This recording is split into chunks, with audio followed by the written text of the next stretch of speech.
yang berbuat baik, maka Allah akan berikan surga tuh di surat An-Nisa ayat 24. Takut sayanya salah.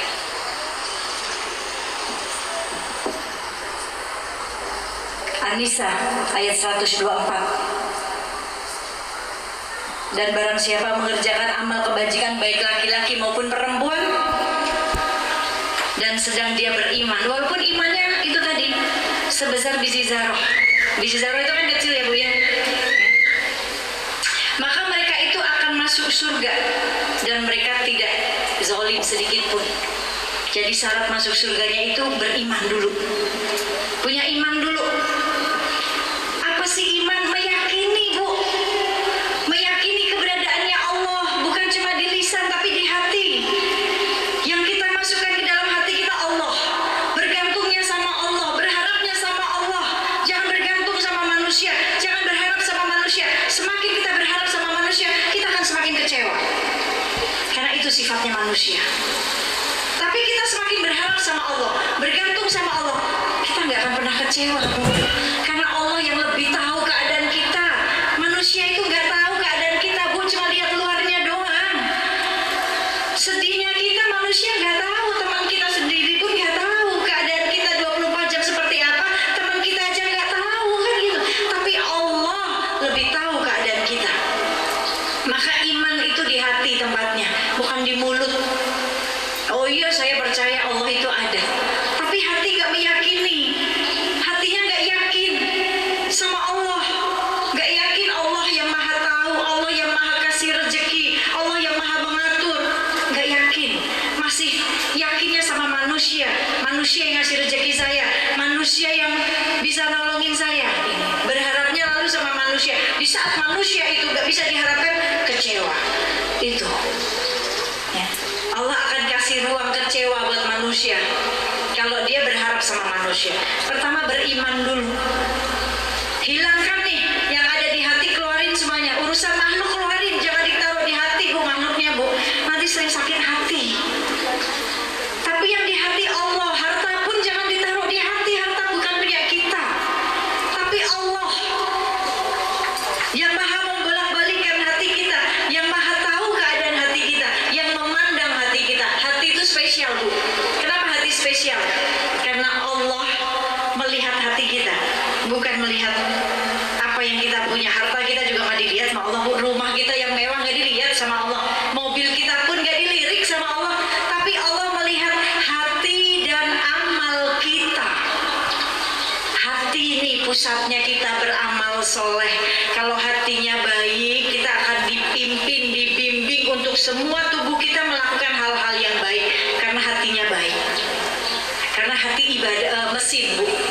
Hati ini mesin yang bekerja untuk menyuruh akalnya berpikir yang baik, untuk menyuruh anggota tubuhnya melakukan yang baik. Ini hatinya bekerja. Tapi kalau hatinya udah rusak, mesinnya udah rusak, mesinnya nggak akan bisa bekerja dengan baik. Kalau hatinya rusak, kotor, pikirannya akan kotor, buruk sangka. Semuanya akan buruk bekerjanya. Lisannya dipakai buat mengucapkan hal-hal yang buruk, matanya dipakai untuk melihat sesuatu yang buruk, untuk merendahkan orang, untuk menghina orang, untuk buruk sangka sama orang. Itu hati. Karena dalam tubuh manusia ada segumpal daging. Jika daging itu baik, baik semuanya. Dan daging itu adalah hati. Jika hatinya baik, baik semuanya. Ini.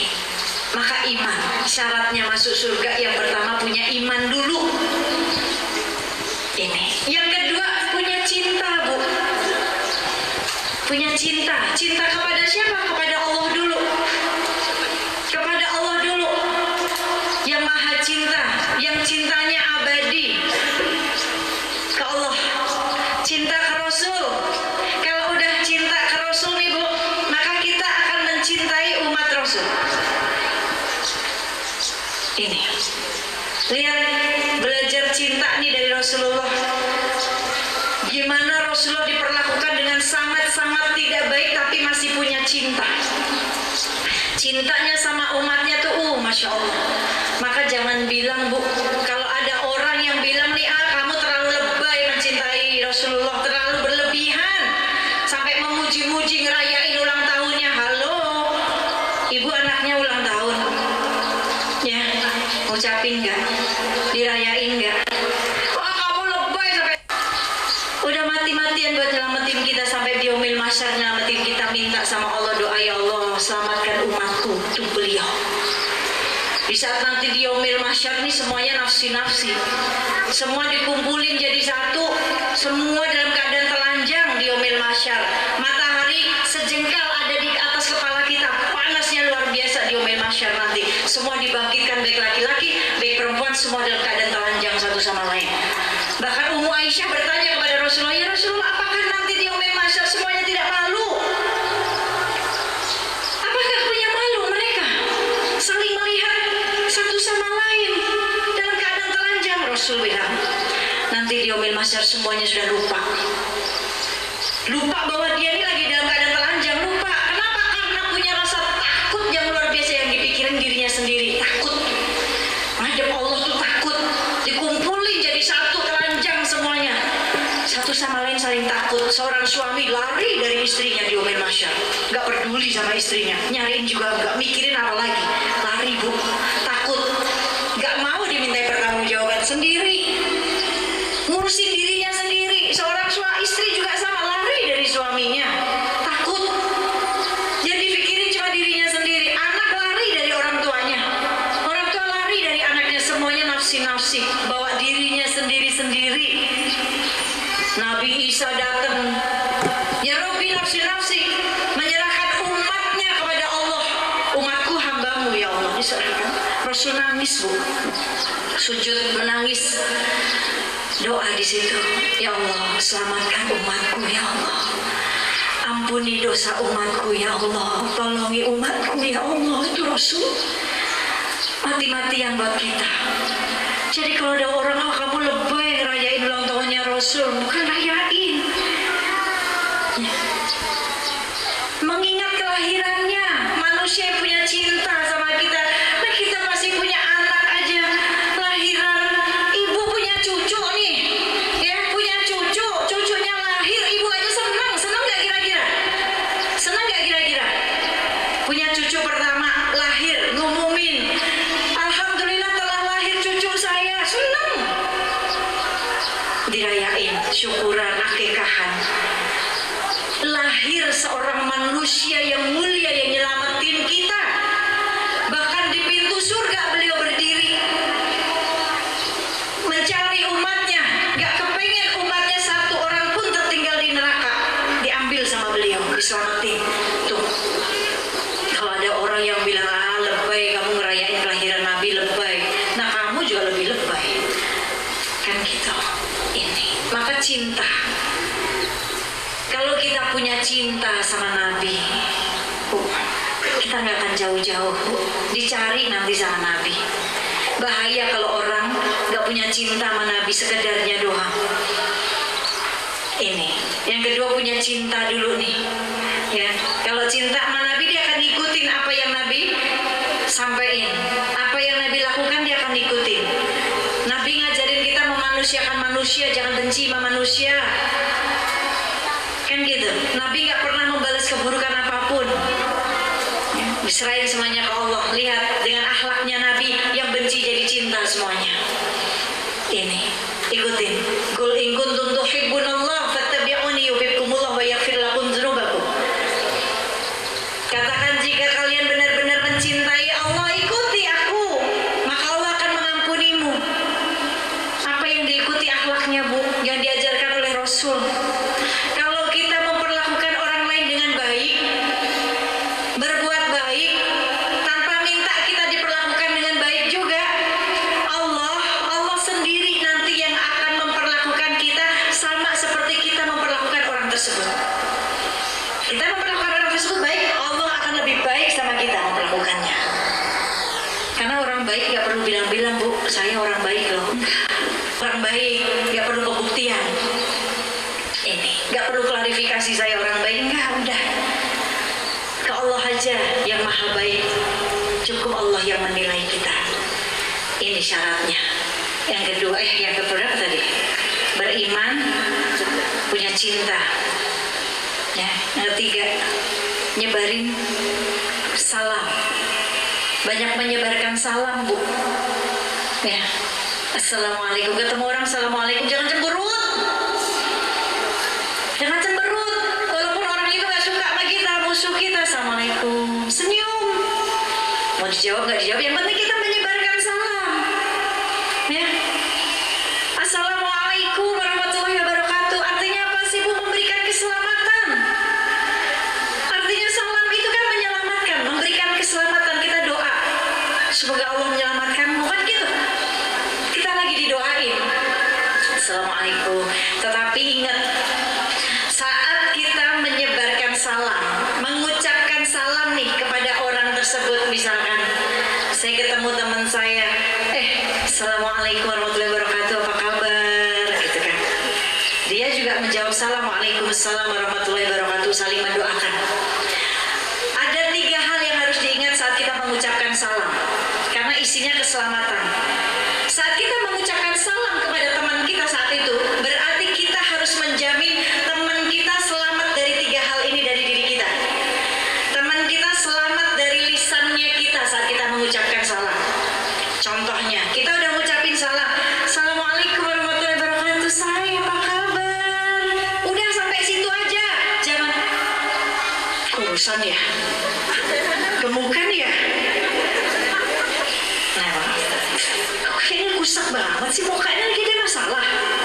Udah Bu, sampai situ aja tadi, assalamualaikum warahmatullahi wabarakatuh. Itu udah doa, jangan ditambah-tambahin lagi. Kita harus menjamin teman kita selamat dari lisan kita. Itu tadi yang pertama. Yang kedua, kita harus menjamin saat kita sudah mengucapkan salam, assalamualaikum warahmatullahi wabarakatuh, say. Itu udah doa artinya. Yang kedua, harus menjamin teman kita selamat dari mata kita. Jangan julid matanya. Ya. Assalamualaikum warahmatullahi wabarakatuh. Ngeliatin. Nah, paling KW itu tasnya. Julid banget tuh mata. Mata julid kayak gimana tuh, Bu? Mata julid tuh ngeliatin atas bawah, ngeliatin ya. Itu mata julid. Selamat dari mata kita. Yang matanya penuh dengan kasih sayang, senyum, kan gitu. Kalau kitanya senyum, matanya juga akan senyum, Bu, tampak beda. Kan gitu. Yang ketiga, teman kita harus selamat dari tangannya kita. Saat kita udah ngucapin salam, ya jangan sambil tepok. Apa kabar?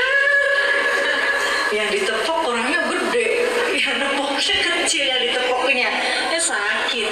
Nah ini, begitu juga yang menjawab salam tadi. Saat dia menjawab salam, dia harus menjamin saya selamat dari lisannya dia, saya selamat dari matanya dia, saya selamat dari tangannya dia. Ini mengucapkan salam. Syarat-syaratnya ini dulu. Lalu yang keempat nih syaratnya, harus mau diuji. Jangan ngaku beriman kalau kita nggak mau diuji. Karena ujian ini yang kelak mengangkat derajat kita, bisa sampai ke surganya Allah. Allah ridho dari ujian. Ini harus difahami dulu. Ya. Apapun ujiannya di dunia, orang dunia ini tempatnya kita ujian kan gitu. Tempatnya kita diuji, ya kan gitu. Ini. Gak ada manusia yang gak diuji. Kita lihat ada 4 wanita ahli surga, Bu. Ya, ada 4 wanita ahli surga. Diuji nggak kira-kira? Diuji, dahsyat ujiannya.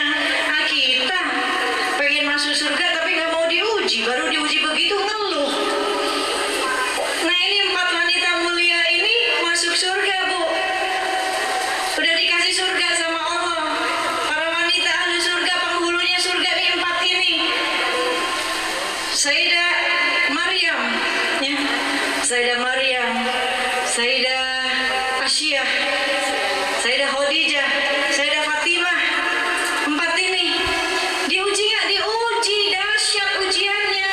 Nah kita ya elah, baru diuji begitu pengen masuk surga, ngeluh pula lagi. 4 ini, Bu, ujiannya dahsyat. 1, Allah akan kasih anak buatmu, bingung punya suami enggak punya suami, wanita suci, nggak pernah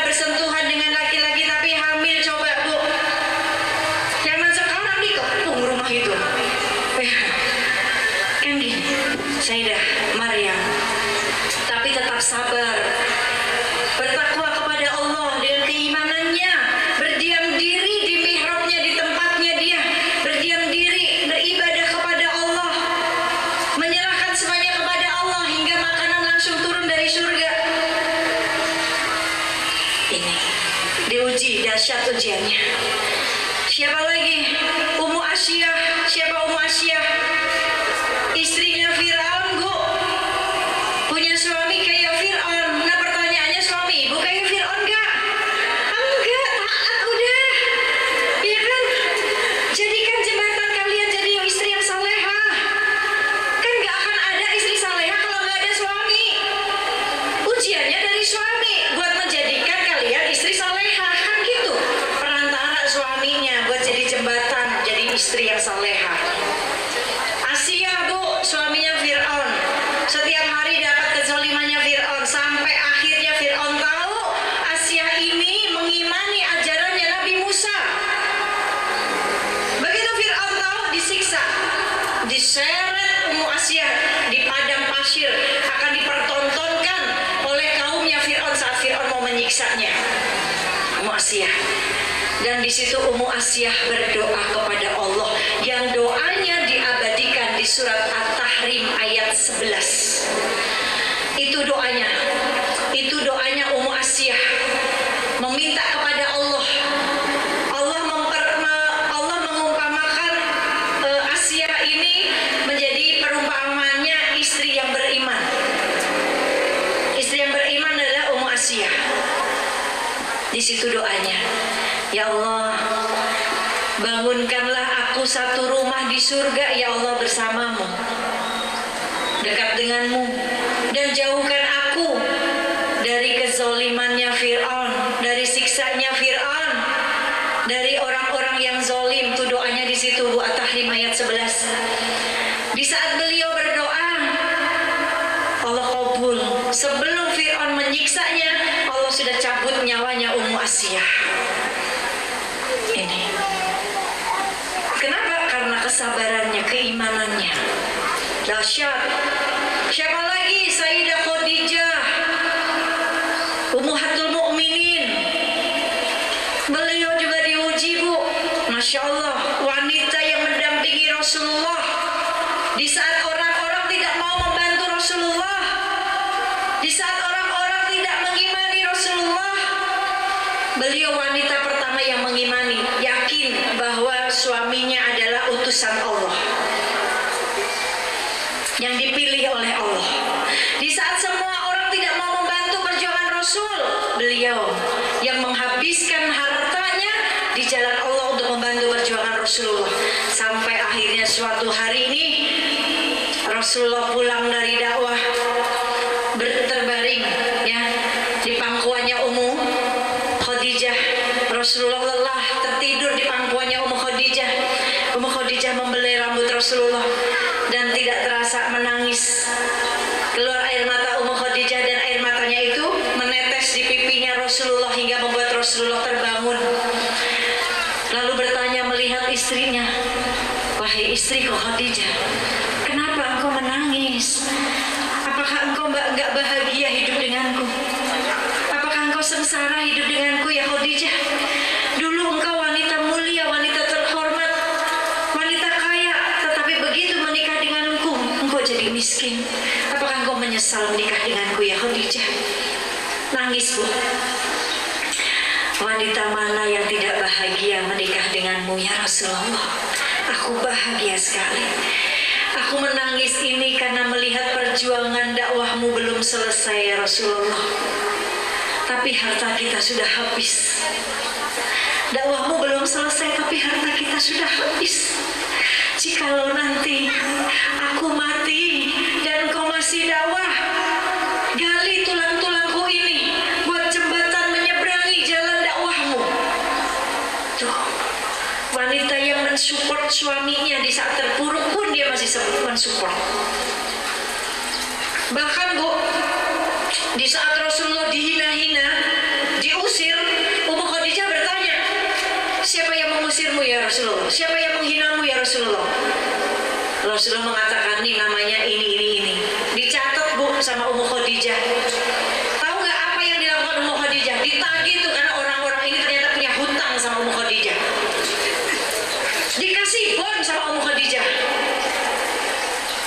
Sampai akhirnya orang-orang tersebut sungkan. Ini, ya, ini luar biasa. Supportnya seorang istri kepada suaminya saat suami terpuruk, support bu, jangan ditinggalin. Ya, ini. Lalu siapa lagi? Sayyidah Fatimah, putri Rasulullah yang nanti akan mimpin kita nih bu. Sayyidah Fatimah yang akan mimpin kita, penghulunya wanita di surga nih di zamannya kita nanti. Nanti kita masuk surga dipimpin oleh beliau. Sayyidah Fatimah, putri Rasulullah yang menggantikan posisi ibunya Ummu Khadijah, yang menjaga merawat Rasulullah, menemani dakwahnya. Beliau melihat ayahnya diperlakukan buruk, Sayyidah Fatimah, tetapi lihat bagaimana sifatnya Sayyidah Fatimah, bagaimana pakaiannya Sayyidah Fatimah bu. Suatu hari ini Rasulullah memberikan kuis kepada sahabatnya. Wahai kalian sahabatku semua yang ada di sini, apakah kalian bisa menjawab pertanyaanku? Aku akan bertanya kepada kalian, bagaimana ciri wanita mulia itu? Bagaimana ciri wanita terbaik itu? Ada yang jawab, oh yang sedekah ya Rasulullah. Bukan itu jawabannya. Wanita yang taat sama suaminya ya Rasulullah. Bukan itu jawabannya. Gak ada yang bisa jawab bu. Sampai akhirnya Sayyidina Ali menantunya Rasulullah pulang.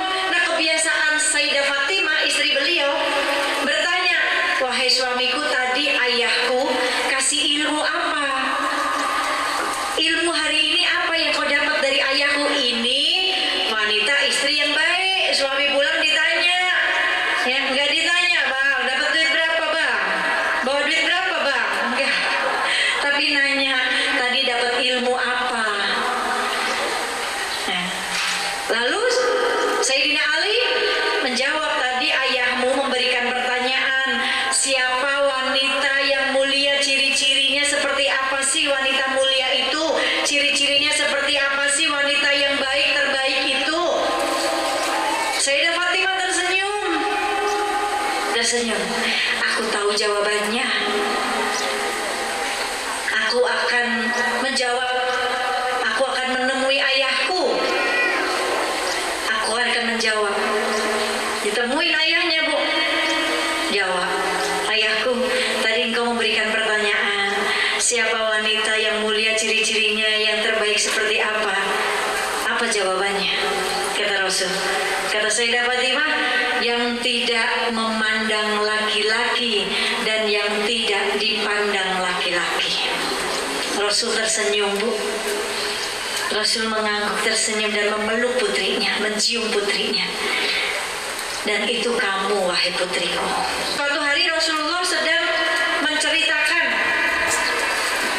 sedang majelis bersama para sahabatnya, lalu Rasul teringat suatu ayat Allah yang dimana ayat tersebut mengatakan semua manusia nanti akan berjalan di atas api jahanam masing-masing. Rasul menangis bu, teringat dengan umatnya. Apakah ini nanti termasuk dengan umatku? Nangis Rasul. Bahkan Sayyidah Fatimah bu mengatakan kepada Asma, di saat Sayyidah Fatimah melihat ada jenazah ya mau dimakamkan, jenazah itu digotong, nggak pakai keranda, nggak tertutup keranda, hanya digotong yang sudah ditutup kain kafan. Beliau sedih bu, mukanya berubah. Sayyidah Fatimah berubah langsung mukanya. Ditanya oleh Asma, kenapa ya engkau Fatimah? Kenapa engkau tampak sedih, menangis? Aku memikirkan diriku. Aku tidak mau seperti itu. Aku malu seandainya tubuhku masih terlihat, padahal sudah ditutup kain kafan. Tapi beliau nggak mau lekuk tubuhnya tuh kelihatan, postur tubuhnya kelihatan. Orang lihat, oh Fatimah itu pendek, oh panjang, posturnya panjang, gemuk, kurus. Beliau nggak mau kelihatan. Lalu bagaimana Asma? Aku ingin tubuhku ini tertutup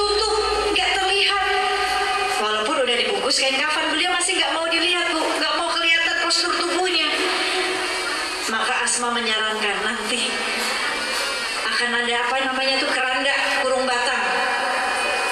Nanti tubuhmu bisa tertutup dengan kurung batang ini. Baru Fatimah senang. Lalu mengatakan lagi, nanti saat aku dimakamkan, makamkan aku di malam hari supaya orang tidak ada satupun yang melihatku. Proses pemakamanku. Ini saking beliau menjaga sangat-sangat auratnya, menutupi. Hingga Allah muliain bu. Di dunia aja beliau nutupin auratnya. Malu, Allah muliain. Nanti di Sirat nih bu, melewati jembatan Sirat, ya, Sayyidah Fatimah melewati jembatan Sirat bu. Allah itu mengatakan begini, wahai kalian semuanya penghuni mahsyar, pejamkan mata kalian semua, tundukkan pandangan kalian, tundukkan kepala kalian, pejamkan mata kalian, karena Fatimah bintu Muhammad beserta rombongannya akan melewati Sirat. Gak ada yang boleh melihat satupun, semua tertunduk, tidak ada api jahanam bawahnya. Jalan saat Sayyidah Fatimah bersama rombongannya nih, rombongannya wanita-wanita solehah, semoga kita ada di antara satu rombongan tersebut. Kalau nggak ada bu, rugi demi Allah. Kalau nggak ada kita di rombongan tersebut, rugi wallah. Sayyidah Fatimah nanti akan berjalan bersama rombongannya, para pengikutnya Sayyidah Fatimah yang mengikuti pakaiannya. Maksudnya bukan seperti ini ya, walaupun pakaiannya Sayyidah Fatimah itu tertutup bu, matanya aja nggak terlihat. Kalau ibu ngelihat ada di Arab yang tertutup semuanya, burdah tuh tertutup semuanya, nah itu pakaiannya Sayyidah Fatimah, tertutup. Bukan, walaupun bukan seperti itu, tapi yang mengikuti rasa malunya, bukan bertabarut, bukan menampilkan cantiknya di obral, bukan yang berpakaian semua perhiasan dipakai, bukan mencolok pandangan mata orang, bukan, tapi yang mensederhanakan pakaiannya. Mau pakaian apapun pakaiannya, ngaji saat kita menuntut ilmu, sederhanakan pakaiannya. Pakaian kita mau ngaji bukan mau fashion show kan gitu ya. Ini Sayyidah Fatimah ya, sederhanakan, jadikan pakaian kita ini pakaian takwa, pakaian kita malu ya, malu dilihat laki-laki ya, bukan malah kita bertabarut, berdandan yang berlebihan. Maka Sayyidah Fatimah lewat beserta rombongannya. Allah meminta semua saat itu di penghuni mahsyar saat itu, tundukkan kepala kalian, pejamkan mata kalian, karena Sayyidah Fatimah akan melewati Sirat. Ini bu, 4 wanita ini diuji bu. Ini 4 ini penghulu surga yang mimpin kita nanti di surga. Salah satunya Sayyidah Fatimah nanti yang memimpin kita. Maka kalau kita kepingin ya ikut nih dalam rombongannya Sayyidah Fatimah, ikuti tata caranya dulu supaya surga itu juga ngerinduin kita. Ini apa sih yang dirindukan surga tuh siapa sih? Wanita yang kayak gimana? Ummu Salamah bertanya kepada Rasulullah, ya Rasulullah, apakah benar bidadari surga itu, wanita dunia itu lebih baik dari bidadari surga? Ummu Salamah bertanya. Siapa Ummu Salamah bu? Siapa Ummu Salamah? Salah satu istri Rasulullah. Ummu Salamah bertanya, ya Rasulullah, apakah benar bidadari bumi ini, wanita dunia ini jauh lebih baik dari bidadari surga? Maka Rasulullah menjawab, iya betul, wanita dunia jauh lebih baik dari bidadari surga, kata Rasulullah. Maka Ummu Salamah bertanya lagi, bagaimana mungkin ya Rasulullah, bidadari surga itu cantik jelita, matanya jeli, cantik dan abadi kekal. Bagaimana mungkin wanita dunia bisa jauh lebih baik dari bidadari surga? Rasul jelaskan. Rasul memberikan perumpamaan. Perumpamaan wanita dunia dan bidadari surga seperti pakaian luar dan pakaian dalam. Sudah pasti antara pakaian luar dan pakaian dalam jauh lebih bagus pakaian luar. Pakaian luar jauh lebih bagus. Pakaian dalamnya ibu pakai leggingnya sobek aja nggak kelihatan. Kan di dalam.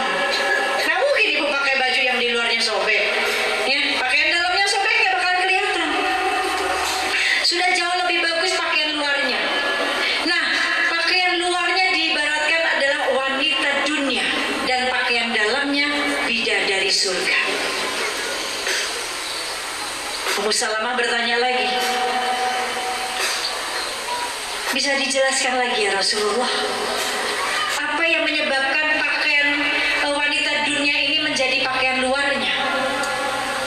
Maka Rasul mengatakan, nanti kecantikannya wanita dunia nih, pakaian luarnya ini diibaratkan wanita dunia pakaian luarnya, karena kecantikannya wanita dunia nanti akan terpancar dari wajahnya yang mengeluarkan cahaya. Cantiknya nggak sembarang cantik, tapi keluar dari cahaya dari wajahnya.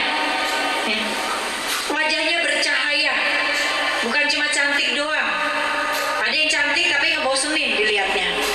Tapi ini wanita dunia nanti di surga ini wajahnya bercahaya. Mau dia cantik, mau dia enggak, tapi wajahnya bercahaya. Ini yang bikin bidadari surga cemburu. Bidadari surga cantik, tapi wanita dunia bercahaya wajahnya. Ini pakaian luarnya. Apa penyebabnya? Satu, karena sholatnya. Maka jangan tinggalin sholat. Dan jangan ngeremehin waktu sholat, Bu. Udah waktu sholat, udah azan, masih ada pefotoan. Ya, masih foto-foto. Padahal azan panggilan Allah, hayya 'alas sholat. Marilah kita sholat. Kan itu kita lagi dipanggil. Berhentiin foto-fotonya kan gitu. Udah mulai siap-siap menuju sholat. Nah, ini. Jangan ngeremehin. Antarlah masih azan, belum juga qomat. Udah qomat, antarlah waktunya masih panjang. Tiba-tiba udah mau asar aja. Belum sholat, mepet sholatnya ke asar. Ini ngeremehin sholat. Banyak orang sholat masuk neraka, hati-hati. Karena apa? Satu, meremehkan waktu sholat. Kedua, wajahnya bercahaya, mengeluarkan cahaya. Karena menjaga wudhunya, Bu. Belajar jaga wudhu, Bu. Menjaga wudhu itu rangkaian ibadah. Dapat pahala ibadah.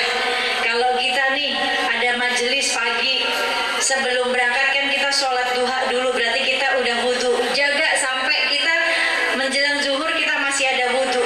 Dari pagi sampai siang itu kita dapat pahala ibadahnya. Ya. Yang ketiga, sedekahnya.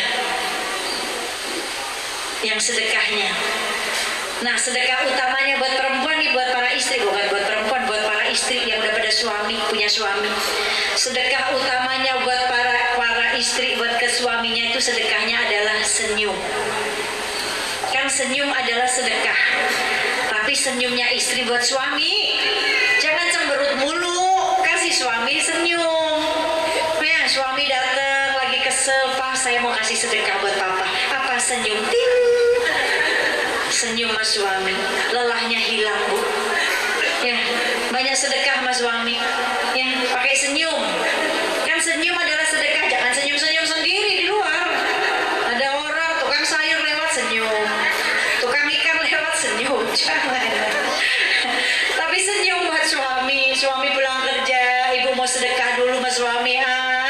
Sedekah senyum, masya Allah. Ya, ini sedekah. Baca Qur'annya, yang senantiasa istiqomah dengan bacaan Qur'annya, yang menjaga rasa malunya, yang taat sama suaminya. Nah, ini yang bikin bidadari surga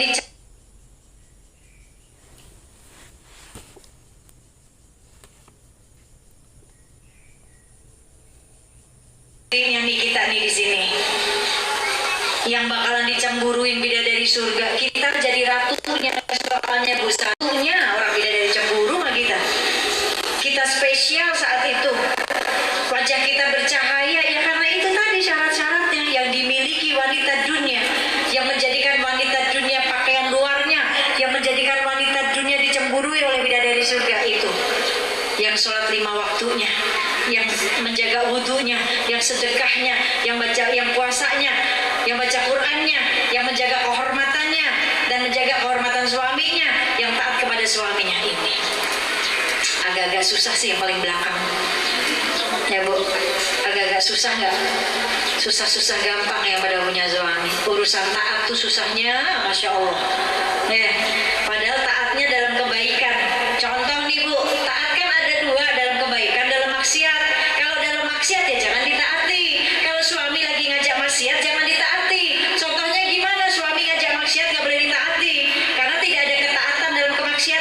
Rasul, ya. Buat para istri tidak ada ketaatan dalam kemaksiatan. Kalau suamimu ngajak maksiat, jangan ditaati. Contohnya gimana? Misalkan nih, suami punya perusahaan. Perusahaannya udah klien-klien yang luar biasa sampai klien-klien asing, tapi istrinya udah pakai jilbab nih. Suami terganggu dengan penampilan istri misalkan. Ya, karena klien-kliennya kayak gitu semuanya. Ya, suami terganggu, terus misalkan suami minta nih sama istri, "Mah, boleh nggak dijilbab? Buka aja jilbabnya. Tolong ya, karena ganggu perusahaan saya. Jilbabnya dibuka ya mah ya, nggak usah pakai jilbab deh, nggak perlu ditaati." Nggak perlu ditaati, itu suami sedang ngajak maksiat. Kita taat akan perintah Allah. Menutup aurat wajib hukumnya. Yang memerintahkan bukan suami, tapi yang masih hidup kita, Allah Subhanahu wa Ta'ala. Ada hukumnya di Al-Quran kan gitu.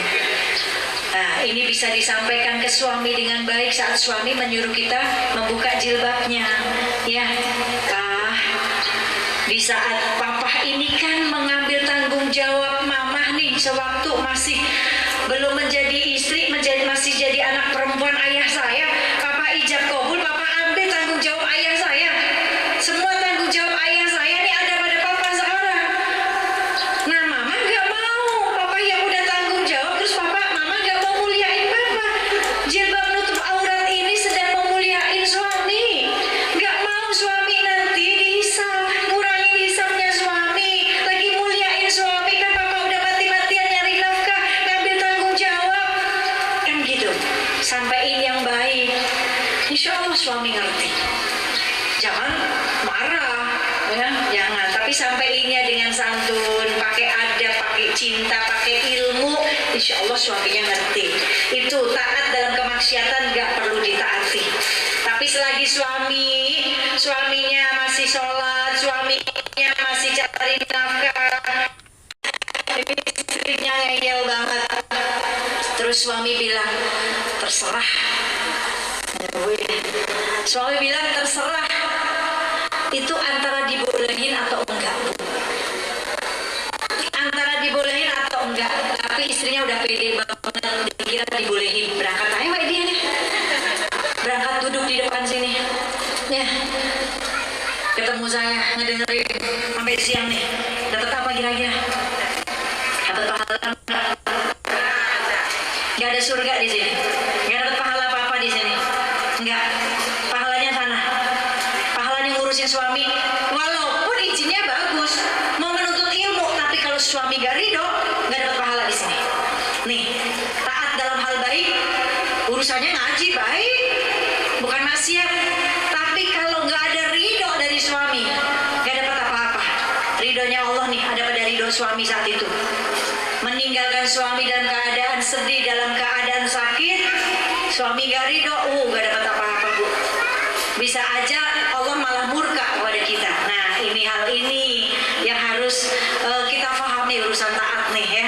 Kalau diizinin ya mangga mah silakan ngaji ya. Kalau udah diizinin ngaji, Bu. Jaga dirinya saat tidak bersama suami, jaga. Karena setan saat wanita ini keluar, setan mampu menghiasinya, mampu mengujinya. Ini yang harus dijaga ya.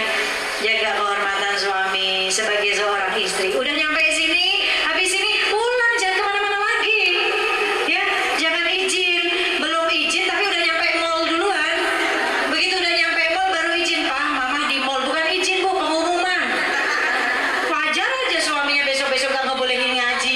Yang orang amanahnya dilanggar, mau pindah tempat lagi izin dulu sebelum pindah tempat. Pak, ngajinya udah selesai, ini teman-teman ngajakin ngopi-ngopi dulu bentar di mall, boleh gak gitu? Kalian mau aku tunjukkan siapa wanita-wanita, siapa istri-istri yang dirindukan surga. Istri ya, Bu, yang dirindukan surga.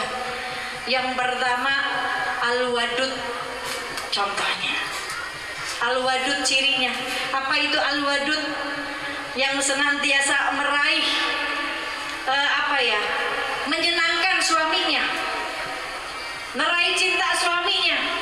Suami kalau lihat istrinya tuh kelepok-kelepok deh kayak ikan di dalam kolam. Ya. Al-Wadud yang senantiasa meraih kesenangan suami seneng aja kalau ngeliat istrinya. Karena yang dilihat dari istrinya 3 hal dalam diri suaminya. 1, pandangan suaminya terhadap dirinya saat suaminya pulang. Yang kedua, penciuman suaminya kepada dirinya saat suami pulang. Yang ketiga, perut suaminya saat dia pulang. Yang pertama, pandangan suaminya saat suaminya pulang, udah capek di luar Bu, begitu pulang lihat istrinya ya jangan cemberut aja, senyum ya, dilihat suaminya senyum, dandan yang cantik, udah fresh, jangan kayak zombie, pucet semuanya, pakai yang seada-adanya, pakai daster ya. Sobek pula dasternya, daster udah digantung 2 hari di kamar mandi, pakai lagi. Ya Bu ya, suami datang melihat ya Allah, di luar itu ketemu wanita-wanita cakep-cakep, nih pulang bini gua kayak zombie semuanya, bingung diantara ngebedain mana istri mana pembantu. Ya, jangan gitu Bu, tampil yang cantik, suami senang melihatnya. Yang diperhatikan pandangan suami kepada dirinya. Yang kedua, penciuman suami. Depan suami itu wangi, jangan wanginya di luar aja. Di depan suami bau terasi, bau dapur, ya, bikin wangi suami, bikin betah. Yang ketiga, perutnya suami dilihat. Saat suami pulang jangan sampai suami lapar, gak ada makanan. Saat suami lapar, haus, harus teriak dulu, "Mah, minum mah, kopi mah," jangan. Suami pulang udah disediain, ada tehnya, ada kopinya, ada makanannya. Itu al-wadud. Yang suami datang tuh seneng. Nah, yang nyenengin suami itu al-wadud cirinya. Yang kedua, ya, yang kedua al-walud. Al-walud, apa itu al-walud? Yang subur, banyak keturunan. Ini maksudnya gimana? Dia baru punya 1, dia tahu subur, tapi karena udah diet, usaha dietnya udah luar biasa, udah turun drastis, tiba-tiba suaminya nyolek, "Mah, 1 lagi seru nih." Yang benar aja sih, ini dietnya udah berhasil, dari 80 kilo sekarang udah 40 kilo Pak, masa disuruh hamil lagi? Itu nggak boleh tuh Bu, ya, dosa ya. Kita niatin semua, kita pengen punya keturunan karena pengen nyenengin Nabi, pengen Nabi seneng punya banyak keturunan yang soleh dan soleha ya. Jangan sampai kita menikah tapi kita nggak mau punya anak, tujuannya takut badan kita rusak, nauzubillah min dzalik ya. Al-walud. Lalu yang ketiga, al-aud, al-zaujah, yang senantiasa kembali kepada suaminya. Nah, ini maksudnya apa senantiasa kembali kepada suaminya? Di saat suaminya marah nih, istrinya bikin salah, istrinya bikin kesel, suaminya udah mulai berubah wajahnya, udah mulai marah, si istri malah bikin ikut-ikutan marah, enggak. Tapi si istri buru-buru datengin suaminya, dia pegang tangan suaminya, kata Rasul, dia bilang, ini yang ngomong Rasul bukan saya Bu. Lalu dia katakan, "Wahai suamiku, aku belum tenang sebelum engkau ridho kepadaku." Nih istri al-walud al-aud ala zaujah, yang senantiasa kembali kepada suaminya. Dia buru-buru datengin suaminya. Kalau ngelihat suaminya sudah mulai berubah nih wajahnya, sudah mulai marah, dia buru-buru datang, "Maafin ya, maafin, ridhoi ya. Aku belum bisa tenang sebelum kau ridho ya suamiku." Ini kata Rasul, bukan kata saya. Masih taat sama Allah, ya istri wajib taat kan gitu. Ini ciri-cirinya istri-istri yang dirindukan surga. Al-wadud, al-walud, al-amud, al-zaujah ya. Ini 3 ini. Tetapi Bu, di antara semuanya ini, inti dari ini semuanya pastikan ada ujiannya ya, ada ujiannya. Gak mungkin dalam hidup itu kita gak diuji. Berumah tangga diuji, seorang ibu diuji sama anak, suami diuji sama istri, istri diuji dengan suami, kadang diuji dengan pekerjaan, kadang diuji dengan orang-orang. Itu ujian. Tapi ujian untuk mengukur keimanan kita. Disitulah bahwa Allah kepengen melihat ini siapa di antara hamba-hambaku yang paling pantas masuk surga. Mau masuk surga ya diuji dulu Bu ya, diuji dulu, dilihat dulu sama Allah. Allah kepengen siapa yang paling baik amalannya. Di saat dia dikasih ujian, dia beramal soleh, dia mau beramal soleh. Saat dikasih ujian, bukan semakin jauh sama Allah. Ya. Nah, Allah akan melihat nih, siapa nih hamba-hambaku. Ini semua sedang dalam seleksinya Allah, Bu. Kita semuanya sedang dalam seleksinya Allah yang pantas untuk dimasukkan ke surga. Berarti kan harus diuji dulu, gak mungkin gak diuji. Kita pengen naik kelas aja ada ujian, ya. Semakin naik kelas lagi, semakin naik kelas lagi, semakin naik kelas lagi, semuanya diuji, ya. Semakin berat ujiannya, maka semakin kadar keimanannya itu semakin terlihat, Bu. Ini Allah kepingin melihat, kan tadi ciri-cirinya di awal, ciri-cirinya syarat masuk surga kan beriman. Nah, dengan iman ini akan diuji sama Allah. Dan untuk mengukur keimanan seseorang itu ya dikasih ujian. Liyabluwakum ayyukum ahsanu amalan. Allah ingin melihat siapa yang paling baik amalannya. Surat Al-Mulk ayat 2. Bahwa ujian hidup dan mati diuji sama Allah. Dari ujian itu Allah kepingin siapa di antara hamba-hambaku yang paling baik amalannya. Ini jadi sedang dinilai sama Allah. Nikmati ujian, Bu. Nikmati. Nih sebentar lagi Idul Adha. Ya, kita akan masuk bulan Zulhijjah nih nanti. Besok akan masuk 1 Zulhijjah. Di antara 10 malam ini, Bu, malam-malam mulia ini, ya, bahkan Allah bersumpah,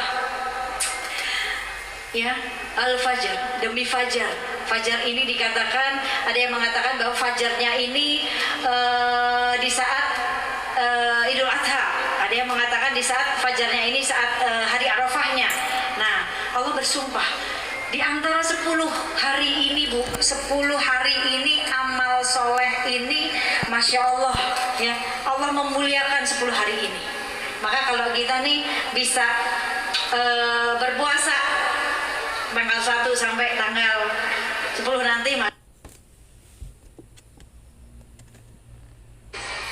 kita ambil 3 harinya di ujungnya. Nah, ini jangan lewatkan. Ini ada momen di Idul Adha ini bagaimana kita belajar dari ketegarannya seorang wanita, Siti Hajar. Ya, seorang Siti Hajar, seorang perempuan. Kalau nggak ada perjuangannya beliau, ya, tidak ada kurban. Kalau tidak ada perjuangannya beliau, tidak ada sa'i. Kita tahu yang pada umroh semua pasti sudah pernah merasakan bagaimana perjalanan sa'i itu seperti apa. Dan sa'i adalah rukun sahnya umroh dan haji. Asbab siapa? Ada wanita yang tangguh di situ. Wanita yang sedang diuji, ditinggalkan suaminya di padang yang tandus dengan anak semata wayangnya, gak dibekelin apa-apa, gak ada makanan, gak ada minuman, air susunya habis. Ismail, anak semata wayangnya menangis meronta-ronta kehausan, kelaparan. Ummu Siti Hajar berlari dari Bukit Sofa menuju Bukit Marwah, mencari pertolongan, mencari air, makanan, gak ada apa-apa. Terus sampai 7 kali. Apakah disia-siain sama Allah? Enggak. Dari kakinya Nabi Ismail alaihissalam keluar yang namanya air Zam-Zam. Itu berkahnya yang sampai sekarang gak habis-habis tuh air. Ya, di sini atas siapa perjuangannya seorang perempuan, seorang istri, seorang ibu, ya, yang mau berjuang dengan ujiannya, ya, semua berjuang untuk anaknya. Berjalan dari Bukit Sofa, Bukit Marwah 7 kali, Bu. Apakah disia-siain sama Allah? Enggak. Ujian kita rela, hati kita terima. Kalau kitanya rela, hati ridho, Allah ridho, jalannya mudah. Lihat, Ummu Siti Hajar rela, ridho hatinya. Ditinggalkan di situ, berjalan sendiri, ya, berusaha meninggalkan maksiat dari Bukit Sofa, Bukit Marwah. Dengan seperti itu, lihat, dijadikan Sofa dan Marwah bukti syiar agamanya Allah. Di surat Al-Baqarah 158. Ya. Inna Sofa wal Marwata min sya'airillah faman hajjal baita aw itamarat fala junaha alaihi ayyatawafa bihima wa man tatawafa khairan fa innallaha syakirun alim. Sofa dan Marwah menjadi bukti syiar agamanya Allah. Asbab siapa, Bu, perjuangannya? Ummu Siti Hajar ini. Tapi sa'inya dulu sama sekarang beda. Ya, masih mau ngeluh kayak gimana kita? Sa'inya Siti Hajar panas, sa'i kita mah marmer lantainya, Bu. Pakai AC. Kanan kiri ada air Zam-Zam. Kita capek berhenti dulu minum air Zam-Zam. Kalau mau nggak pakai jalan sa'inya lantai 2, Bu, pakai skuter bisa. Disewain skuter tuh 115 real. Ya, kurang nikmat apalagi ini. Maka jangan ngeluh dengan ujian kita. Kita boleh ngeluh kalau ujian kita nggak seberat ujian istri-istri Nabi. Insya Allah. Silakan. Alhamdulillahirrahmanirrahim. Tepuk tangan dulu untuk Umi Pipik. Masya Allah. Terima kasih Umi. Ini Umi, kita di sini duduk semua macam-macam Umi ekspresi. Ada yang sampai berlinang. Tadi saya ngelihat ada yang sampai berkaca-kaca. Masya Allah. Termasuk saya sebetulnya. Mungkin tadi kelilipan. Oh gitu. Ada debu Ada ya. debu masuk jadi nangis. Oh iya, sepertinya gitu. Kok debunya rata Umi? Banyak ternyata debunya di sini ya. Masya Allah, luar biasa. Ini sepertinya Umi nanti pulang ke rumah suaminya pada kaget ya. Tiba-tiba iya, assalamualaikum ayah, tring ya. Oh, Masya Allah. Biasanya masuk, ini kenapa malah tak rumah? Sekarang mah enggak ya, kayak pulang dari sini pengajian, assalamualaikum, lihat ada berserakan juga mainan. Assalamualaikum, senyum. Tetap ibu-ibu ya, kan mau yang dirindukan surga. Iya, setuju. Kalau begitu Umi sekarang katanya masuk sesi tanya jawab mulai. Ini sepertinya bagaimana? Jangan paling depan saya mulai dari tiga ya. Dengan satu boleh ajukan bertanya. 3, 2, 1. Siapa ini? Oh, Umi loh yang mau bertanya. Gimana nih? Siapa ini Ibu MC yang duluan terlihat mengajukan tangan? Oh, silahkan.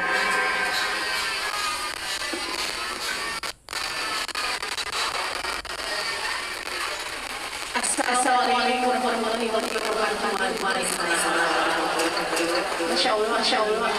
Setelah biasanya saya melihat layar kaca, sekarang bisa langsung dengan Masya Allah. Umi, mau dulu ya. Karena dan sungguh kagum. Waktu saya lihat podcastnya dengan Oki Setiadi, Umi bercerita panjang lebar tentang bangkitnya Umi waktu itu sampai di titik sekarang. Masya Allah, saya belum terbayang gitu ya, maksudnya kehilangan suami terus ditambah dengan ujian-ujian yang luar biasa, dan mungkin sampai detik ini dengan anak-anak yang udah mulai besar, dengan Abizar yang sudah mulai dikenal, itu pun menurut saya juga ada ujian ya, dengan ya begitulah di luar sana gitu. Umi, sebenarnya kekuatan apa sih yang bisa membuat Umi sampai ke sini gitu, yang insya Allah saya ingin belajar dari Umi gitu. Terima kasih. Wassalamualaikum warahmatullahi wabarakatuh. Waalaikumsalam warahmatullahi wabarakatuh. Boleh langsung dijawab saja Umi. Baik. Masya Allah. Aduh, saya juga manusia biasa. Sama ibu-ibu. Manusia biasa yang kadang kita, aduh capek nih gitu ya. Ya tapi itu tadi, kalau capek, kita diam aja juga capek. Kerja capek, semuanya capek. Tetapi bagaimana capeknya kita ini manfaat? Capeknya kita ini bikin Allah ridho. Capeknya kita ini dapat sesuatu yang akhirnya nanti kalau capeknya itu nggak akan terasa lagi. Ya memang dunia tempat kita bercapek-capek ya. Kalau nggak kepingin capek ya nanti kan gitu. Kita berharap banget pengen anak kita pulang, kan kita seneng tuh. Kita akan disiapin sesuatu, akan nyiapin sesuatu di rumah, makanan yang anak kita seneng, kamarnya kita hias, kita rapiin kan gitu. Begitu juga saat saya kepengen pulang, saya kepengen Allah tuh nyiapin sesuatu gitu ya. Nah tapi kan ini harus dicari dong, kan harus dicari dengan sesuatu itu. Berarti Allah akan kasih ujian dulu kan gitu. Bagaimana dengan ujian itu supaya kita ini mau belajar. Kita itu harus yakin bahwa semua hanyalah milik Allah. Dan yang harus kita tahu, Allah itu sifatnya pencemburu. Allah cemburu kepada manusia. Kalau kita cemburu nih sama suami, perasaan suami milik kita aja kan gitu. ada yang lain ngeliatin, kayaknya kita deg-degan, kita cemburu, kita jealous ya. Padahal Allah lebih cemburu loh. Allah lebih banget cemburu ya. Karena kita miliknya Allah, bukan milik siapa-siapa. Suami milik Allah, anak milik Allah. Itu yang saya rasain. Dulu saya punya suami yang diidolain dari ABG, nenek-nenek, emak-emak. jomblo-jomblo semuanya, semua idola. Ya kan gitu, ujian adalah pasti, namanya ujian rumah tangga ya, nggak mungkin nggak ada ujian kan gitu. Piring pecah juga pernah kan gitu. Kan, semua pasti ada ujiannya, walaupun orang nggak akan lihat kan gitu, karena tugasnya suami istri kan menjadi pakaian masing-masing. Nah, saat itu saya mungkin mencintai makhluk ya, cinta makhluk mungkin hingga membuat Allah ini cemburu. Saat Allah cemburu, Allah mampu mengambil makhluknya dengan cara yang Allah mau. Ya, bisa diambil dengan cara dipisahkan melalui kematian ya. Bisa dipisahkan dengan cara yang lain karena Allah cemburu. Saat kita benar-benar mencintai makhluknya. Saat itu saya seperti itu. Walaupun saat kehilangan mungkin kecewa iya sama Allah, kenapa sih ya Allah kok secepat ini anak saya masih kecil-kecil, rasa ketakutannya banyak banget, nanti gimana ya Allah, saya cari nafkahnya gimana, saya biayain anak-anak sekolah saya gimana, itu yang ada di pikiran. Kenapa ya Allah, kenapa ya Allah, hanya pertanyaan itu. Sampai dibodohi sendiri dengan hawa nafsu, gak yakin sama Allah, gak kenal Allah, itu tadi gak kenal Allah, bahwa Allah yang lebih tahu keadaan kita, Allah yang sudah nyiapin semuanya. Tapi karena kita nggak kenal Allah, kita nggak yakin, kita ngeberontak, ya, kita nggak ridho dengan ujiannya. Walaupun ujiannya kok gini-gini banget sih gitu, dikasih ujian begitu ya kamu ridho nggak? Karena itu yang terbaik buat kamu, kan gitu. Walaupun mungkin nggak sesuai dengan maunya kita ujian itu, tapi ya kita diminta ridho sesuai dengan kehendaknya, karena yang menurut kita baik belum tentu menurut Allah itu baik, belum tentu dalam pandangan Allah baik. Saat kehilangan makhluk, oke. Kehilangan makhluk lagi. Saya kehilangan makhluk dari umur saya 12 tahun, saya kehilangan ibu saya. Di usia saya 12 tahun yang lagi sedang-sedangnya butuh kasih sayang seorang ibu, ibu saya meninggal di hadapan saya. Saya tidak seperti anak-anak saya. Jadi kalau saya kuat karena ada anak-anak saya yang kuat. Ya. Ada anak-anak saya yang kuat. Bukan sayanya hebat, tapi karena anak-anak saya yang hebat. Bukan sayanya hebat, ibu-ibu, tapi karena ada anak-anak saya yang hebat. Bukan karena sayanya kuat, tapi karena ada anak-anak saya yang kuat. Dari kecil dia sudah ditempa oleh Allah. Dari kecil dia menjadi besi yang harus diasah, dibakar, dibentuk dengan segala ujian yang dahsyat. Saya bisa kuat sampai saat ini karena ada anak-anak saya yang kuat. Karena ada anak-anak saya yang hebat. Hebat dalam pandangan saya, bukan pandangan orang lain. Walaupun orang lain nggak tahu. Tapi dalam pandangan saya, oh dia hebat. Itu yang membuat saya kuat, anak-anak. Salah satunya. Karena Allah berikan ilmu itu. Ya, dari saya umur 12 tahun, saya nggak bisa seperti anak saya. Anak saya Adiba, Abizar, Aila, Bilal, saat usianya mereka, dia nggak seperti saya saat kehilangan makhluk. Saya kehilangan ibu saya jadi anak yang temperamen, anak yang lemah, anak yang lemah dalam arti mentalnya ya, bentar-bentar nangis, cengeng, ngelihat anak orang tuanya masih ada, dua-duanya di sekolah ngambil rapot, saya cengeng, kena mental saya. Tapi anak-anak saya enggak. Anak-anak saya mau dikatain A, B, C, D, mereka kuat. Maka saya belajar dari mereka. Ya, ini. Kalau nggak seperti saya dulu ya, begitu almarhum nggak ada, ya, anak saya Adiba sama usianya, sama kayak saya 12 tahun usianya. Saat ibu saya meninggal usia saya 12 tahun. Saat ayahnya meninggal, Adiba umurnya 12 tahun, Abizar 11 tahun saat itu. Yang nomor 3 4 tahun setengah, 4 tahun sama 5 tahun. Yang Bilal baru menginjak 4 tahun. Ini saat ayahnya nggak ada. Tetapi saat ayahnya nggak ada, saat itu saya benar-benar terpuruk, nggak mau makan. Malam dikabarkan meninggal, sampai malam ke rumah sakit ngurusin jenazahnya. Dibawa pagi langsung dimandikan. Begitu dimandikan langsung dibawa ke Istiqlal disolatin, langsung dibawa ke kubur, pulang tahlilan. Selama itu 1 hari saya nggak mau makan. Kalau ditanya maunya apa? Mati. Itu bodohnya manusia. Emang kalau udah mati ketemu gitu? Emang kalau udah dikubur bareng-bareng ketemu? Enggak. Alamnya beda, dunianya beda dulu, dihisap dulu masing-masing. Gitu nanti ketemunya kalau di Di surga, kalau Allah tetapin di surga, ya di surga ketemu kan gitu. Ini. Tapi saat itu saya dapat pelajaran dari anak saya, Adiba, anak saya. Saat saya nggak mau makan, saat saya terpuruk, anak saya deketin, bisikin ke telinga saya, Umi makan. Emang kalau Umi nggak makan bisa bikin tuh yang meninggal hidup lagi.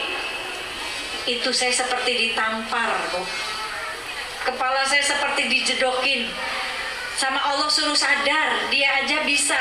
Anak yang selama ini di pondok nggak pernah ketemu ayahnya, sebulan sekali baru ketemu ayahnya. Saat ayahnya meninggal dia nggak melihat wajahnya, udah tertutup kain kafannya. Ini saya mau kampanyekan ini nih buat ibu-ibu, ya. Makanya anak-anak saya nggak melihat wajah ayahnya, ya.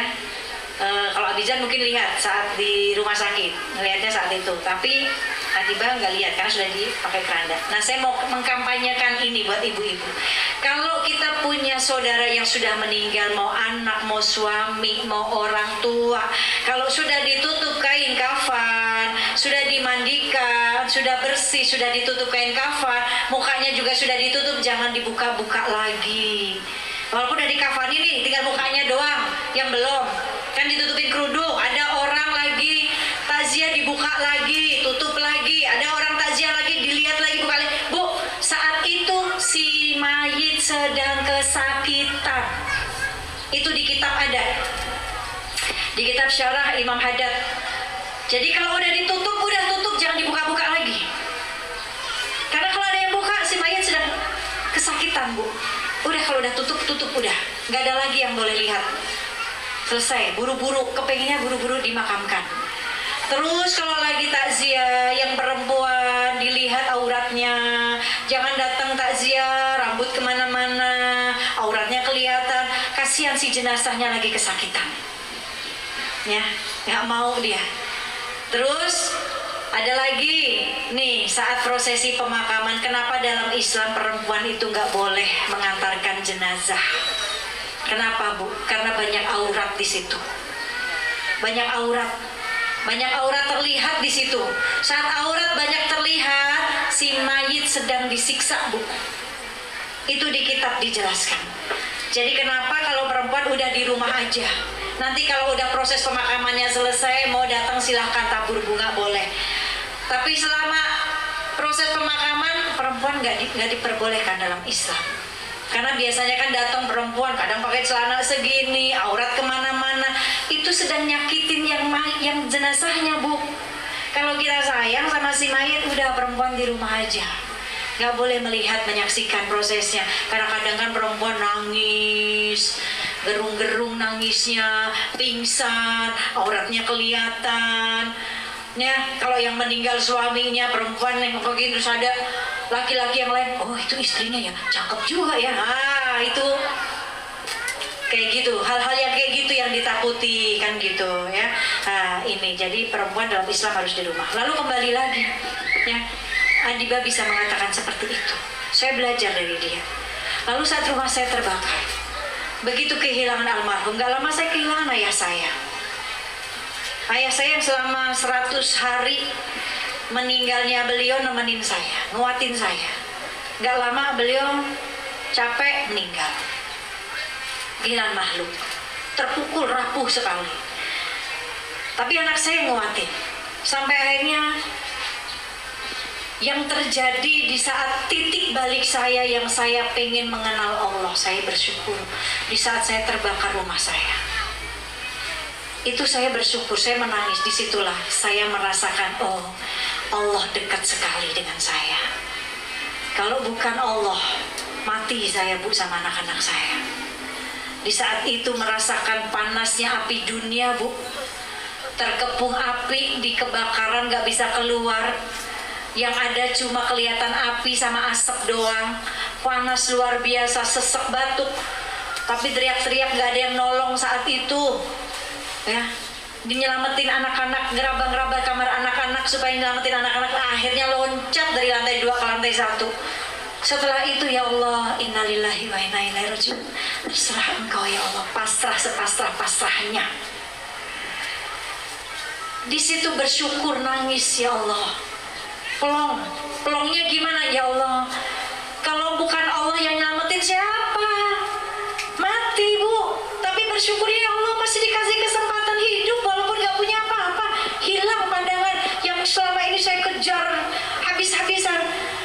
Anak masih kecil-kecil ngejar dunia, cari duit segala macam, ngumpulin itu semuanya, habis semuanya, gak disisain sama Allah.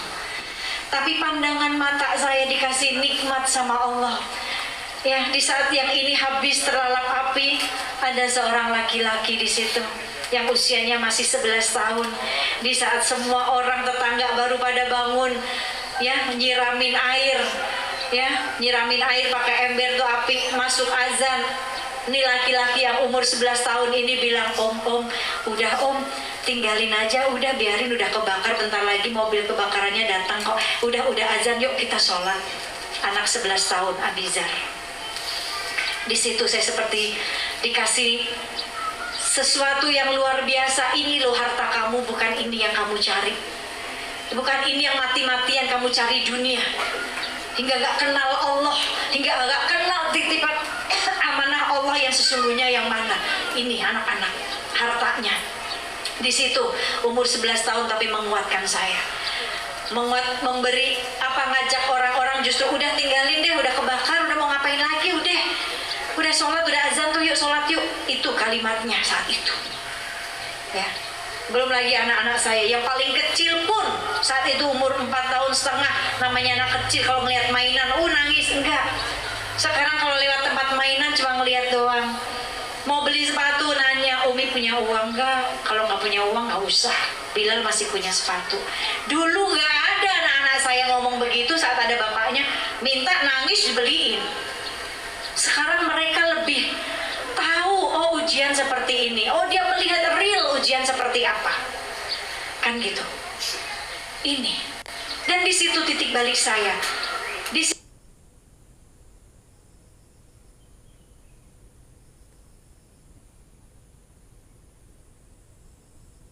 ngejar makhluk, saya ngejar mati-matian dunianya, tapi saya nggak ngejar yang punya dunia, hingga Allah cemburu. Surat At-Taubah ayat 24. Ini jawaban yang saya cari. Surat At-Taubah ayat 24 yang saya malu.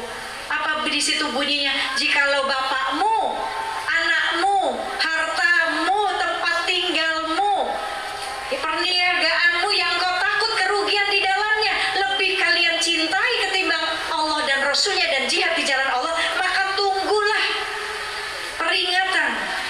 Ya. Allah tidak akan memberikan petunjuk kepada orang-orang yang fasik. Tunggu peringatan dari Allah, dan itu adalah peringatan dari Allah buat saya. Surat At-Taubah ayat 24, rumah kebakaran itu kehilangan semuanya. Itu adalah peringatan dari Allah buat saya. Yang saya diingetin, oh yang wajib saya cintai. Selama ini saya nggak kenal Allah, saya hanya mengejar dunianya, nggak ngejar yang cari dunia. Setelah itu nol, Bu, saya dibikin nol. Dari yang semuanya ada, popularitas dan semuanya, buat Allah mau ngambil semuanya, dibikin nol bisa saat itu. Saya zero ke Allah.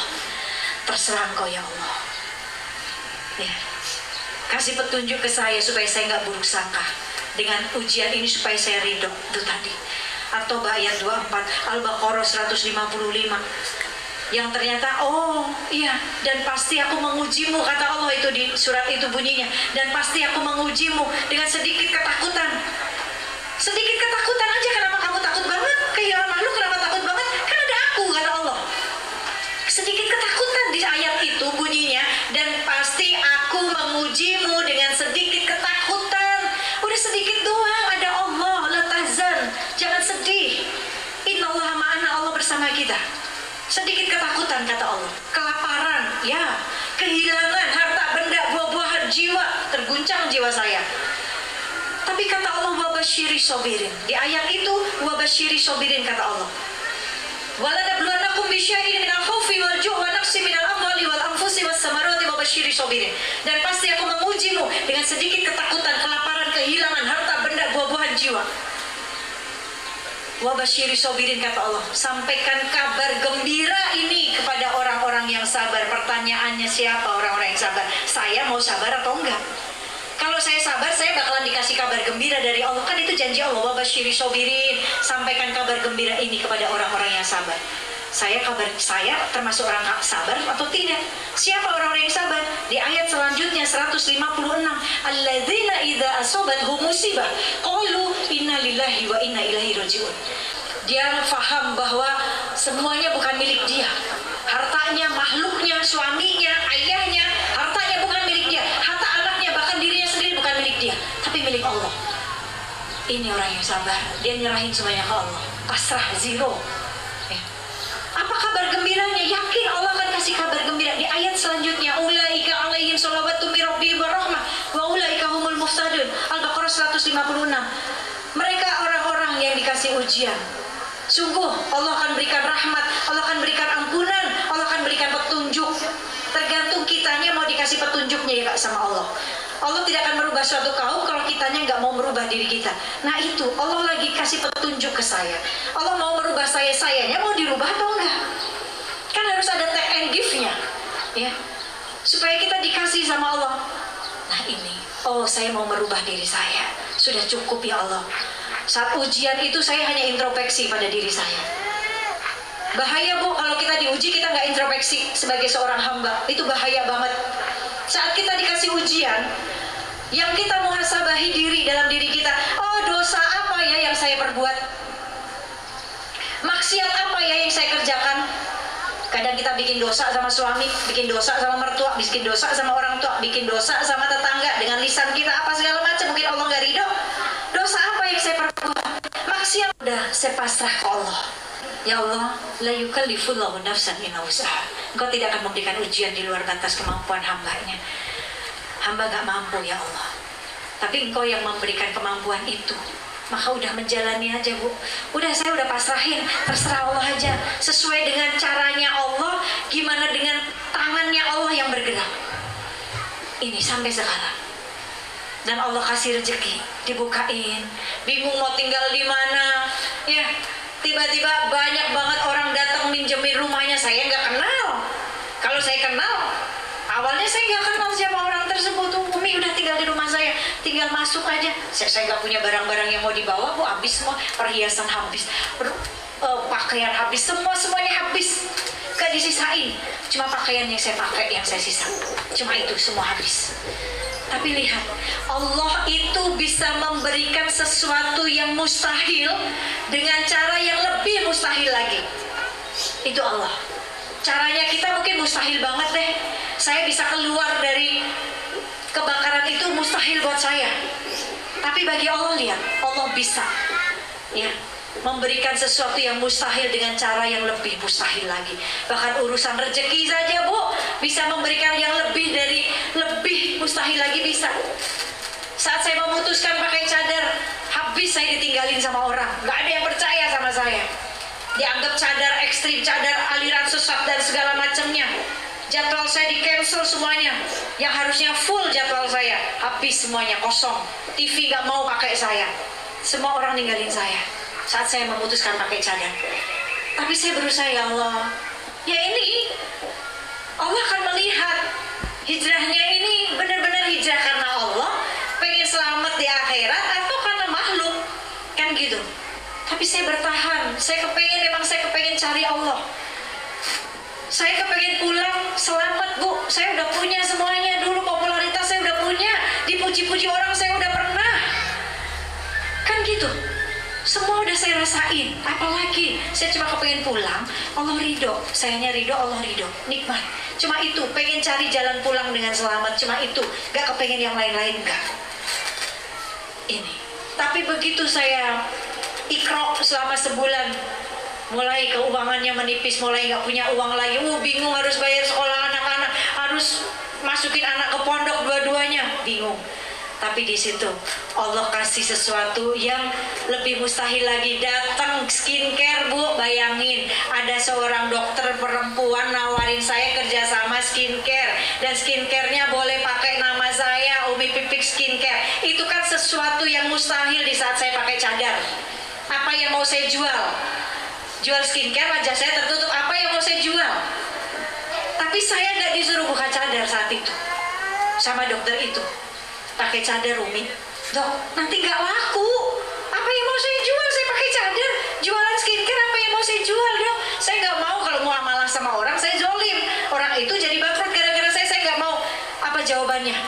Umi yang kasih rezeki saya bukan Umi Pipik tapi Allah.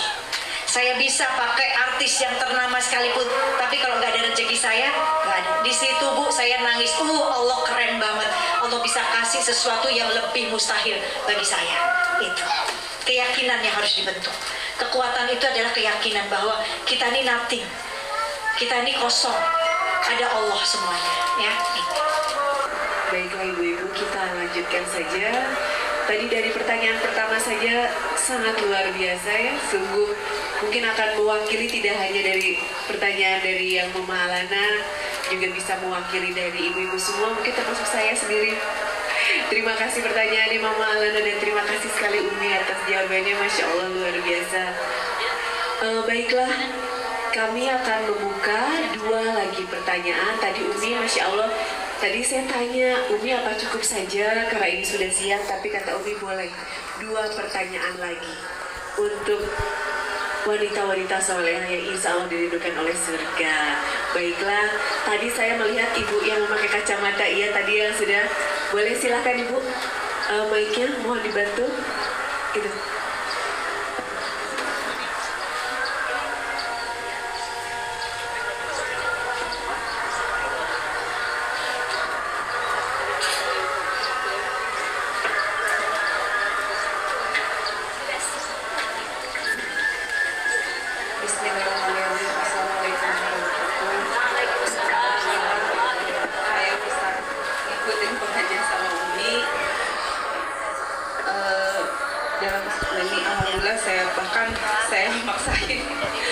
Saya maksain ada kegiatan yang lain saya batalin. Ya, Masya Allah. Semoga manfaat ya Bu. Ini saya ada pertanyaan, 2 pertanyaan. Itu banyak banget Bu. Satu boleh Bu? Aja ya. Tapi bisa disatuin juga. Boleh jadiin 1. Tadi saya dengar dengan Umi menyerahkan pasrahkan sama Allah gitu, segala macam yang menimpa kita gitu ya, ikhlas, ridho. Tapi saya belum mengalami Umi gitu. Tapi karena mungkin saya dalam rumah tangga misalkan dalam keluarga yang lebih perhatian sama anak itu seorang ibu ketimbang bapak, karena bapaknya itu udah kerja gimana gitu. Saya suka bertanya, saya juga memang benar ini anak titipan Allah. Saya cuman mendidiknya, saya cuman merubahnya menjadi yang terbaik, menjadi wanita anak-anak yang solehah kan, titipan Allah ini gitu. Tapi saya suka gini, boleh nggak saya bertanya, cinta hati juga ya Umi. Saya suka berdoa sama Allah dan bertanya, ya Allah, jika diizinkan, jika boleh enggak saya diperpanjang hidup sampai anak saya menjadi anak-anak yang soleha. Bukan saya nggak percaya sama ayahnya, tapi karena mungkin ketakutan seorang ibu ya gitu hati saya, walaupun saya sadar dan saya kembali istighfar, nggak boleh gitu, karena Allah memperhatikan kita, karena Allah yang melindungi titipannya gitu. Tapi saya selalu begitu, kayak berdoa, Allah boleh enggak gitu. Makanya saya tanya ke Umi, boleh nggak saya berdoa seperti itu, berdoa seperti itu kepada Allah. Dan yang kedua, maaf Umi, ini agak sensitif juga, mungkin tabu juga ya Umi, karena saya bertanya kepada Ustadz gitu, jawabannya mungkin agak menang buat laki-laki juga gitu. Saya dengan judul Kuimpikan Rindukan Surga. Ini maaf tentang poligami. Mungkin ya, ini bukan sama saya dan saya memang tidak setuju juga. Mungkin dialami sama teman-teman saya dan beberapa orang, kata laki-lakinya itu surga loh, dan saya cuma senyum gitu, nggak bisa apa. Cuman ada yang memang ikhlas si perempuannya atau istrinya ikhlas gitu. Ridho ikhlas, tapi di samping dia curhat ternyata hatinya sakit. Apa keikhlasan dia untuk dirindukan surga itu berpengaruh nggak nih sama hatinya yang memang sakit, cemburu gitu. Saya ingin tahu dari Umi sebagai ustazah, gimana tanggapan Umi, karena kalau dari Pak Ustadz ya intinya kesana juga gitu. Itu aja Umi, makasih. kasih. Assalamualaikum warahmatullahi wabarakatuh. Punten Umi. Waalaikumsalam warahmatullahi wabarakatuh. Yang pertama, urusan doa ya tadi ya. Ya benar. Boleh nggak berdoa gitu, minta apa namanya tadi? Panjangkan usia supaya bisa sampai anak-anak nikah gitu ya, ngelepasin tanggung jawab itu. Kalau udah nikah kan kita udah nih, udah ada yang jagain, jadi gitu ya. Itu juga saya sering doa itu, Bu. Dulu waktu saya kebakaran rumah, saya doanya, ya Allah kasih saya rumah dong, kasih saya panjang umur dong, bukan saya kasih rumah, kasih saya sehat, panjang umur, supaya saya bisa ikhtiar ngebangunin anak saya rumah. Karena saya nggak mau saya mati, anak saya belum punya rumah. Saya takut nanti anak saya tinggal di mana ya, kalau ada orang yang peduli, kalau enggak. Itu doa saya. Makanya akhirnya disehatin sama Allah buat saya bisa ikhtiar, saya kumpulin, saya bisa bangun rumah. Setelah itu saya doanya apa lagi? Ya Allah, saya pengen punya rumah yatim ya Allah. Anak saya bagian dari mereka yatim. Anak saya udah punya rumah, tapi anak-anak yatim yang lainnya kan belum punya rumah ya Allah, kan gitu. Saya kepengen saat nanti anak yatim ini kehilangan ibunya. Kalau anak saya yatim, kehilangan saya, dia sudah punya rumah. Tapi bagaimana dengan anak-anak yatim yang belum punya rumah saat dia kehilangan ibu? Nanti dia tinggal di mana ya Allah? Saya kepengen punya rumah yatim ya Allah. Saya kepengen bangun rumah yatim. Itu doa saya. Dan itu boleh kita berdoa seperti itu. Walaupun umur Allah yang menentukan. Cuma saat kita minta doa supaya ya Allah sampai anak saya bisa nikah, saya juga doanya itu, ya Allah panjangkan umur saya sampai saya bisa mengantarkan anak saya menikah. Karena saya nggak tahu nanti gimana perasaan anak saya saat dia nikah, orang tuanya udah nggak ada dua-duanya. Ya Allah, panjangkan umur saya dong ya Allah, saya kepengen nganterin anak saya semuanya sampai bisa menikah dan sampai saya bisa punya rumah yatim. Itu doa saya. Boleh kita doa apapun, untuk ini atas astajib lakum. Berdoalah, mintalah kepadaku, aku akan kabulkan, kata Allah. Ya, tapi harus dengan keyakinan, ya, dengan prasangka kita, karena Allah bagaimana prasangka hambanya, berprasangka yang baik. Itu pertanyaan yang pertama. Boleh. Yang kedua, kalau urusan berpoligami, kalau ibu tanya jawaban saya akan kembalikan kepada Quran. Karena dalam Al-Quran jelas ada, Allah memberikan hukuman itu karena Allah tahu bagaimana sifat-sifat hambanya, seorang laki-laki, ya kan? Dan perhitungan jumlah laki-laki dan perempuan banyakan siapanya? Banyakan perempuan. Ini saya berbicara di dalam Quran, bukan berbicara urusan perasaan mana ada wanita yang mau digituin, kan gitu. Tapi kembali lagi, ini kembali ke Qurannya, bahwa Allah di situ tidak mewajibkan, tetapi menyarankan daripada berzina, ya menikah itu sarannya, tapi tidak mengharuskan. Ya, tidak mengharuskan. Di situ harus difahami tidak diwajibkan dan tidak mengharuskan bagi yang mampu. Mampu di sini maksudnya kalau kamu mampu bisa menahan hawa nafsumu, ya udah nggak usah nikah, kan gitu. Tapi kalau kamu nggak mampu untuk menahan nafsu daripada berzina, ya kamu menikah. Tetapi kan kebanyakan para istri ini lebih senang dengar suaminya zina daripada suaminya nikah lagi. Kan gitu ya Bu ya. Zina selesai. Kalau nikah kan nggak selesai-selesai, urusannya panjang. Kan gitu. Nah ini, tetapi kembali lagi kepada seorang wanita tersebut. Ya kita tidak bisa menyamaratakan. Ada wanita yang siap, yang memang dia sudah ridho.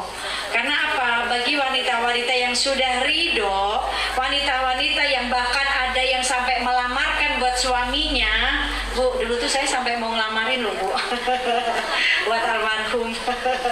Ya, saat seorang wanita ini sudah ada sebagian yang siap melamarkan, ya, memilihkan pasangan buat suaminya, ada Bu. Jadi mereka-mereka yang sudah mereka sudah paham ilmunya bahwa cintanya saya bukan buat makhluk, cintanya saya buat dapat cintanya Allah, dapat surganya Allah, kan gitu. Ada wanita yang seperti itu kualitas imannya, jadi kita nggak boleh disalahkan, ya. Kembali lagi ya, dia sudah ridho. Kenapa? Dia menemukan level yang saya pengen dapat cintanya Allah. Karena kalau cintanya manusia itu mengecewakan. Ya, banyak orang yang mati-matian mengejar cintanya manusia. Kadang manusia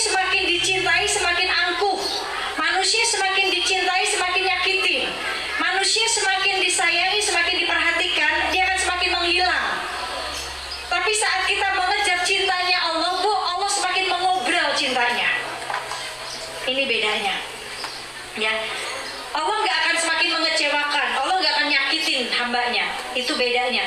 Maka ada wanita-wanita yang sudah di level itu, dia cuma kepengen cari cintanya Allah. Jadi kita nggak boleh nyalahin jikalau ada wanita-wanita yang sudah di level itu. Dia fokusnya nggak ke manusianya. Oh, manusia bikin kecewa.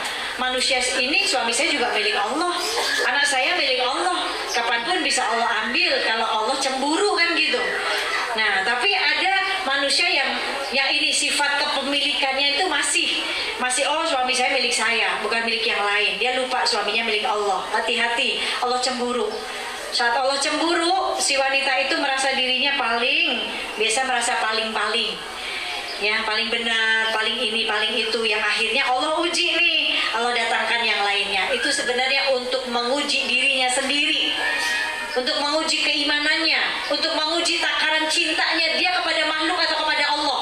Nah itu, kan tadi Allah bisa ya mengambil makhluknya dengan cara yang Allah mau. Bisa dengan dipisahkan dengan kematian, bisa dipisahkan dengan perceraian, bisa benar-benar diambil Allah atau diambil makhluknya Allah, kan gitu. Nah itu ada yang tipe seperti itu. Tetapi semuanya Ibu kembali kepada diri kita. Manusia cemburu, Allah lebih cemburu. Ya, Bu, Ummu Aisyah juga cemburu, Bu. Ya, Ummu Aisyah cemburu banget. Ya, wajar. Sifat cemburu itu wajar, tapi jangan cemburu buta, kan gitu. Cemburunya cemburu melek. Jangan buta cemburunya, tapi cemburunya melek. Cemburunya pakai iman. Ya.